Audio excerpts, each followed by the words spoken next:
का केस 40 से 45 से कैसे हमारा कंपटीशन होगा? कैसे लोग कंपीट कर पाएंगे? खुद बताओ, पढ़ने वाले के लिए बंदा अगर गलत जाएगा तो सर वो गलत ही प्रयोग करेगा, हम ही लोग के ऊपर अत्याचार करेगा। अच्छा जाएगा तो हमारे वाले में अच्छा सोचेंगे ना सर।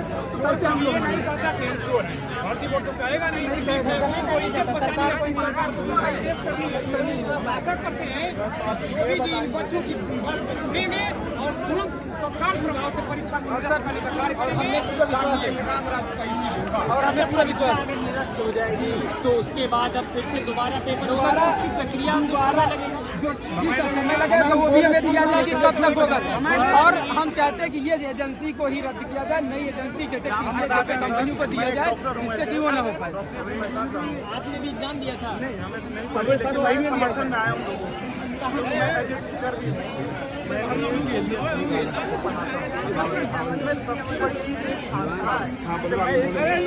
बोलने के भाई बहुत आवश्यक है हमारा। वहाँ पे 22 लाख बच्चे जानते हैं, लेकिन बहुत क्लियरली जाम है। तो अगर ये बढ़िया संस्था को देंगे वो हर एक चीज संस्था की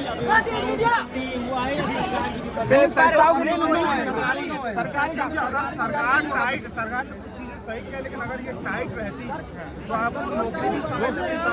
सबसे बड़ी 5 साल बाद तो सर ये यहाँ पर 60,000 की बात होती तो सर 5 हर साल हम इसमें मुख्यमंत्री की व्यवस्था है। मुख्यमंत्री तो भाई ईमानदार है, कोई मुख्यमंत्री ये नहीं चाहेगा मेरी सरकार बनना, लेकिन उसके मंत्री विधायक अपने क्षेत्र के लोगों रिश्तेदारों को बड़े अधिकारी ये सब चीजों को खरीदे हैं और पैसे। सबसे बड़ी मुद्दा तो ये है कि रोजगारी देखी है कि 50 लाख लोग 60,000 की बात कर रहे हैं, लेकिन जो 47 लाख 40,000 बच्चे बचेंगे उनके लिए कौन बात कर रहे हैं? यहाँ से जितने बच्चे हैं 83 बच्चे में से एक बच्चे को होगा, चाहे वो कितना बड़ा धुरंधार हो, एक जो मैथमेटिक्स के कैलकुलेशन के हिसाब से 83 बच्चे में से एक बच्चे का होगा। बचे 82 बच्चों के लिए कौन सोच रहा है? अरे नंबर नहीं गिनते भाई, नंबर से क्या मतलब? हम तो यहाँ भी ये कहने आए भाई री एग्जाम हो प्रॉपर तरीके से, सीधी बात है। और सभी को बताया कि पेपर लीक हुआ है, चाहे न्यूज चैनल वाले हो, चाहे कोई भी क्लास टीचर हो, चाहे कितना बड़ा पॉलिटिक्स, सबको बताया पेपर लीक हुआ, बट ये वो खुल के नहीं बोल पा रहे।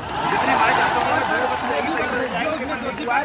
और ये पेपर री एग्जाम होकर रहेगा, ये हम सभी चाहते हैं पर ठान के आए, चाहे कितना भी असर चले, चाहे 2 दिन चले, हमारी बातों को हम तो ये कहेंगे कि री एग्जाम हो और होकर ही रहेगा, होना भी चाहिए। नहीं पा रहे ईमानदार कहाँ जाएंगे? तब तक हम लोग खड़े हैं, मेहनत करने वालों को कुछ नहीं मिलेगा अगर वैकेंसी पूरी होती है, क्योंकि ईमानदारी से नौकरी देने के लिए एग्जाम होना चाहिए, दूसरा कोई विकल्प नहीं है।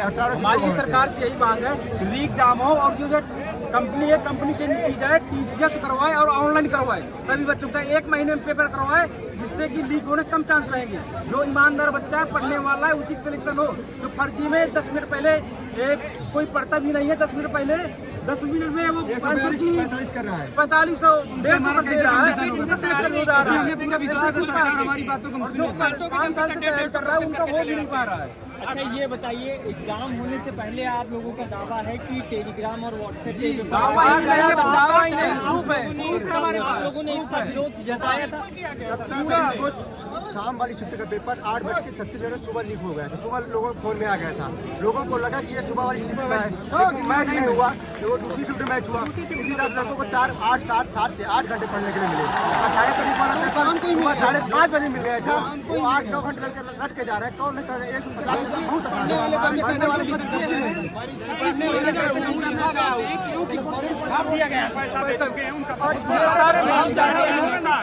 इसीलिए वो चाहते हैं, अच्छा आप लोग के पास भी क्या कोई ऐसा ऑफर है? बिल्कुल आया था, एग्जाम से बोले थे कि एग्जाम से पहले आप 400-500 रुपए दीजिए टेलीग्राम के लिए, टेलीग्राम बहुत सब्जी वाले के लिए 100-150 का पेपर बिका, सब 4-5 पूरा फिजिकल कराने के बाद 11 से 12। अच्छा इस तरीके से आते थे सर। ये भी बात में संदिग्ध हुआ मामला की जब इस तरह की बातें आ रही हैं, संदिग्ध होने के बाद तुरंत जब पेपर के पहले जब आने लगा है व्हाट्सएप टेलीग्राम पर पूरा वायरल हो गया, इसके बाद सब लोग जान गए। हम लोग हम कहाँ से आए पहले तो ये बताइए। झांसी से आए हैं सर। सर हम लोगों से बोला गया है 16 लाख रुपए में फाइनल हो जाएगा, 4 लाख रुपए देने होंगे आपको पेपर से पहले।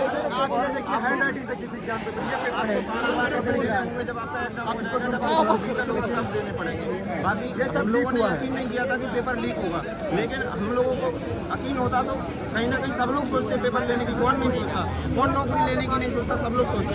लेकिन हम लोगों ने सोचा कि निष्पक्ष तरीके से होगा पेपर, लेकिन जबकि ऐसा कुछ भी नहीं हुआ। पेपर गली गली में बटा है सर, 100 200 रुपये पूरी तरह बटा पेपर सर। जो MLA के PA होते हैं उन्होंने अपने रिश्तेदारों को फोन कर करके बांटा है, भैया ये सेकंड शिफ्ट का है, पहले का दूसरा, लेकिन उन्हें ये पता नहीं था कि पहले का दूसरा तो बता दिया कि पेपर ABCD क्रम में है, उन्होंने तो बता दिया पहले का A, दूसरे का B, तीसरे का C, इस तरह से। और उन लोगों ने आज से लिखा हुआ पेपर पूरे ऑब्जेक्टिव आंसर लिखा गया था कि क्वेश्चन लिखा गया, उसके बाद आंसर लिखा गया, 4 ऑब्जेक्टिव टिक किया गया ताकि समझने में कोई दिक्कत न हो, कहीं ईमानदार लड़का लोग जीवन नहीं पाएगा। सर हमारे मोहल्ले में आप देखो यूपी सर्विस पेपर पेपर हुआ, कहीं हम 4 दिन बैठे थे। हम सर ये चाहते हैं कि आखिर समय कब आएगा जब जो है पूरी तरीके से पारदर्शिता लाई जाएगी इन परीक्षाओं में। हम तो साल में जब ज्ञापन देने जा रहे थे तभी एक विक्रम सिंह के IPS से बोल रहे हैं कि पूरी तरीके से फेयर परीक्षा हुई है। इतना बड़ा झूठ बताइए, खुद पुलिस अधिकारी बोल रहे हैं, इसका मतलब कि उनका भी कुछ ना कुछ हाथ है। सिटी मॉडर्न एकेडमी में लखनऊ में जो पेपर लीक हुआ था, लड़का लेकर लमता पूरा पर्चा लेकर बैठा हुआ था, वो पूरा 147 क्वेश्चन किया, बताइए उससे कौन मुकाबला करेगा? जो बच्चे पढ़ रहे हैं वो नहीं कर पा रहे हैं। बच्चे परीक्षा में प्रवेश कर रहे हैं, उनके अंदर चिट निकलती है, उसमें उसके आंसर लिखे होते हैं, तो वो कहाँ से आते हैं? पेपर लीक नहीं हुआ है, जब सरकार कह रही लीक नहीं हुआ तो वो आंसर कहाँ से आते हैं उसके पास? अच्छा, आप लोग के अनुमान, अगर अनुमान की बात करें तो कितने लोगों ने इस तरह से पैसे दे के एग्जाम दिया होगा? लाख बच्चे तो वैकेंसी भी नहीं है। हाँ नहीं, तभी सर जिस ग्रुप में 20 से 30,000 बच्चे जो है टेलीग्राम में व्हाट्सएप पे जुड़े हुए हैं, वहाँ पेपर पहुँचा है। और ऐसे इलाहाबाद में हर 10 में से 8 बच्चे तो बच्चे नहीं है, लेकिन UPSI की वैकेंसी नहीं आई। 9,500 तक वैकेंसी थी, उससे ज्यादा पास हो गए थे पैसा देकर के। सर इस बार भी यही होगा सर, अगर पेपर कैंसिल नहीं हुआ। ये पेपर वायरल हो चुका है, 4 लाख प्लस बच्चे, इसलिए तो वैकेंसी भी नहीं है। 50 लाख बच्चे कैंडिडेट का पीआर 48 लाख हो रहा है ना, तो 4 लाख बच्चे के पास पहुंच जाएगा तो अब आसान तो होगा नहीं 60,000 वैकेंसी। अच्छा, यूपी में वैकेंसी निकली, उत्तर प्रदेश के अलावा अलग अलग राज्यों के बच्चों ने भी इसमें एग्ज़ाम दिया और उन्होंने भी एक उम्मीद लगाई होगी कि हाँ पारदर्शिता के साथ एग्ज़ाम होगा और हम भी कहीं ना कहीं उत्तर प्रदेश पुलिस में सेवा करने का उनको भी मौका मिलेगा। तो अब जो आप लोग ये कह रहे हैं कि पेपर निरस्त हो, एग्ज़ाम हो, तो पूरी तरह से अव्यवस्थाएं जो आप बता रहे हैं कि इस तरह की पूरी अव्यवस्थाएं थी उत्तर प्रदेश में, जिस तरह से भर्ती निकाली गई और उसके बाद एग्ज़ाम जो सेंटर बनाए गए थे, उससे जो एग्ज़ाम सेंटर बने हुए थे उनके एग्ज़ाम होने से पहले ही जो पेपर आउट हो गए, जो बता रहे हैं आप लोग, तो पूरा एक सिस्टम फेलियर जो आप देख रहे हैं, इसको पूरा जिम्मेदार किसको मानते हैं? देखिए दो बातें इसमें महत्वपूर्ण है। एक तो लोकल सेंटर बनाना और दूसरी कि ये पेपर इस विद्यालय से रेयर एंड रेयर में हुआ सेंटर में, लेकिन ये जो विभाग है, जो यूपी विभाग है, वहाँ से 3-3 दिन पहले बच्चों के पास पेपर आया है। बताइए, परसों पेपर होने वाला है, 2 दिन पहले पेपर आ गया है। ऐसे में आप क्या समझ रहे हैं कि मैं आपको एक कहानी के माध्यम से समझा रहा हूँ कि उत्तर प्रदेश की हालत इस समय क्या है, या आप समझ सकते हैं इसको पूरे भारत की हालत क्या है। एक चोर पकड़ने वाली मशीन बनाई गई, पाकिस्तान में 50 पकड़ा, अमेरिका में 30 पकड़ा, जापान में 15 पकड़ा, इंडिया में आया तो मशीन ही चोरी हो गई। तो इंडिया की हालत यानी उत्तर प्रदेश की हालत ये हो गई है कि जो रक्षक है वही वायरल करा दे रहे हैं लोग वहीं से। यानी इस विभाग की सबसे बड़ी नैतिक जिम्मेदारी थी कि अभी मान लीजिए UPSC हो रहा है, आर इतना बड़ा पेपर है, उसका भी लीक हो गया, सीटेट का लीक हो गया, तो वो क्या रहा है? यानी इस एजुकेशन के प्रति कोई भी जिम्मेदारी नहीं है, चाहे राज्य सरकार की या केंद्र सरकार की। इतनी बड़ी वैकेंसी अगर लीक आउट हो जा रहा है, इसका जिम्मेदार कौन है? और सबसे इम्पोर्टेंट इसमें दो तरीके की चीज़ें होनी चाहिए। एक तो प्रशासन को बहुत ज़्यादा एक चुस्त कर देना चाहिए। दूसरी चीज़ दूसरी चीज़ इनकाउंटर करके इतना मजबूत कानून बनाना चाहिए कि रूह कांप जाए ये इस तरह के एक तरीके से काम करने परीक्षा शुरू में सॉल्वर गैंग जो थे उनकी कुछ गिरफ्तारियां भी हुई थी उत्तर प्रदेश में। आज कुछ लोगों की हुई, उनका पता चल गया। आज इनका नहीं हुआ हो तो पेपर कराए होंगे ना। एग्जाम शुरू होने से पहले रेणुका मिश्रा जी थी, अध्यक्ष हैं भर्ती बोर्ड की, वो बोली थी कि सावधान हो जाए, अंदर जो नहीं जाएगा जो नकल करने वाला है। और देखिए ये हालत हो गई। केवल बयानबाजी कर देना कि बहुत बढ़िया से हम पेपर करा रहे हैं और आपकी हालत देख रहे हैं सामने कितने बच्चे यहाँ पे आए हैं धरना देने के लिए। आज ये सही नहीं बात होती तो हम इतने दूर से आते। कोई बलिया से कोई बुंदेलखंड खत्म नहीं होगी तब तक हम यहाँ से हटेंगे नहीं। है। जब तक एग्जाम का पुनः घोषणा नहीं किया जाएगा, वेबसाइट पे आएगी नहीं नोटिस कि हम भर्ती को मतलब निरस्त करके दोबारा मतलब नया प्रक्रिया से परीक्षा करा रहे हैं, एकदम निष्पक्ष रूप से जांच नहीं होगा, तब तक हम लोग यहाँ से जाने वाले नहीं है। आज ये संख्या 10-20 है, कल ये 10 संख्या हजारों मतलब लाखों की तादाद में पहुँच जाएगी। और जब तक एकदम निष्पक्ष जाँच नहीं होगा हम लोग यहाँ से हटने वाले नहीं है। हम भी 200 किलोमीटर दूर गोंडा जिला से आए हैं। हाँ, अभी तक खाना पीना नहीं खाए और नहीं खाएंगे पिएंगे जब तक एकदम पूरा हम निष्पक्ष जांच नहीं होगा इस वेबसाइट का पूरा रूप से प्रक्रिया जब तक पूरा नहीं होगा हम लोग यहाँ से जाने वाले नहीं है। और कल और बच्चे आएंगे जो बच्चे भी नहीं आ पा रहे हैं, जीडी का पेपर है, किसी को कुछ कराना है, कहीं तो रेलवे निरस्त हो गई है, ट्रेन नहीं आ रही है, तो कल वो सब लोग आ जाएंगे। जितना भी हमारे दोस्त साथी हैं सब कल लोग आ जाएंगे। और ये तो शुरुआत है ना, ये बढ़ता ही जाएगा। जब तक भर्ती बोर्ड नोटिस नहीं जारी करता हमारे लोगों के पक्ष में री एग्जाम के विरुद्ध, तब तक हम लोग ऐसे ही डटे रहेंगे। ये तो एक शुरुआत है, आगे और बढ़ती जाएगी। अच्छा, री एग्जाम की मान लीजिए बात लोग मान लेते हैं, फिर कहेंगे अपने बच्चों से आप पेपर देना चाहें और फिर से जिस तरह तो जब सरकार अगर आप ऐसा बोल रहे हैं कि नहीं, अगर फिर से ऐसा होता है तो क्या यही सब होगा? री एग्जाम ही होता रहेगा? क्या मतलब ये व्यवस्थित कर रखा है माइंड को कि नहीं अब की अगर री एग्जाम करा लेंगे फिर हम धांधली करा देंगे? ये क्या बात हुई? ये तो सरकार को ये क्या हुई? निष्कर्ष ये भर्ती बोर्ड निकाले।